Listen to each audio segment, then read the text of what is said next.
Lundi 5 août 2024, lundi de la 18e semaine du temps ordinaire de l'année liturgique B.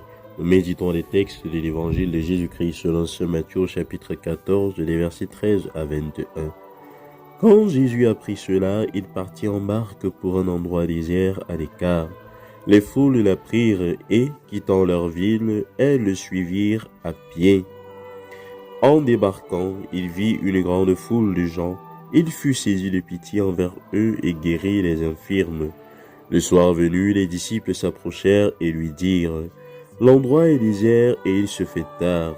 Renvoie donc la foule, qu'ils aillent dans les villages s'acheter à manger. » Mais Jésus leur dit : « Ils n'ont pas besoin de s'en aller.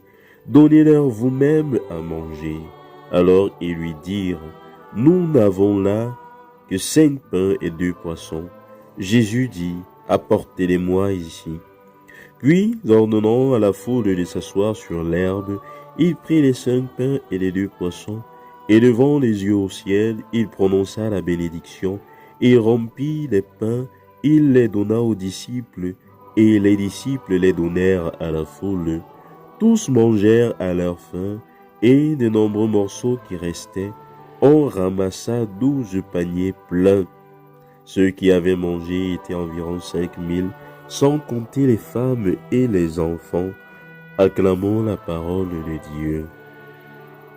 Aujourd'hui, l'Évangile touche nos poches intellectuelles. Pour cela, comme à l'époque de Jésus, les prudents peuvent élever leur voix pour considérer si cette question vaut la peine.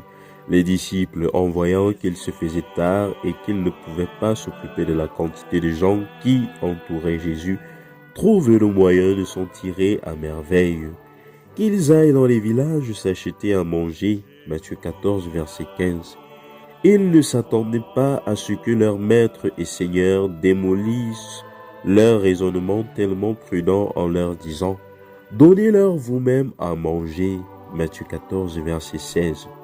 On dit que qui ne compte pas sur Dieu ne sait pas compter. Et c'est vrai, les disciples ne savaient pas compter, et nous non plus, car souvent dans nos additions, nous oublions le chiffre le plus important, Dieu même parmi nous. Les disciples ont bien fait leur compte, ils ont compté correctement le nombre de pains et de poissons, mais au moment de les diviser mentalement entre une telle quantité de gens, le résultat était toujours 0, et donc ils ont opté pour le réalisme prudent. Nous n'avons là que 5 pains et 2 poissons, Matthieu 14, verset 17. Ils n'ont pas réalisé qu'ils avaient Jésus, vrai Dieu et vrai homme, parmi eux.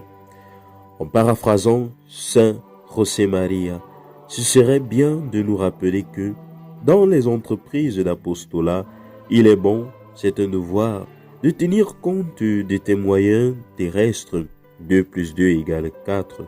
Mais n'oublie jamais que tu dois heureusement compter sur un autre terme de l'addition, Dieu plus 2 plus 2. L'optimisme chrétien n'est pas fondé sur l'absence des difficultés, des résistances et des erreurs personnelles, mais en Dieu qui nous dit « Et moi, je suis avec vous tous les jours jusqu'à la fin du monde » Matthieu 28, verset 20. Ce serait bien que nous, toi et moi, face aux difficultés et avant de déclarer la mort de l'audace et de l'optimisme de l'esprit chrétien, nous prenions Dieu en compte, que nous puissions dire avec saint François cette merveilleuse prière : là où est la haine, que je mette l'amour, c'est-à-dire là où le compte n'est pas bon, il faut compter sur Dieu. Que Dieu puissant nous bénisse, qu'il nous garde de tout mal et nous conduise à la vie éternelle. Amen.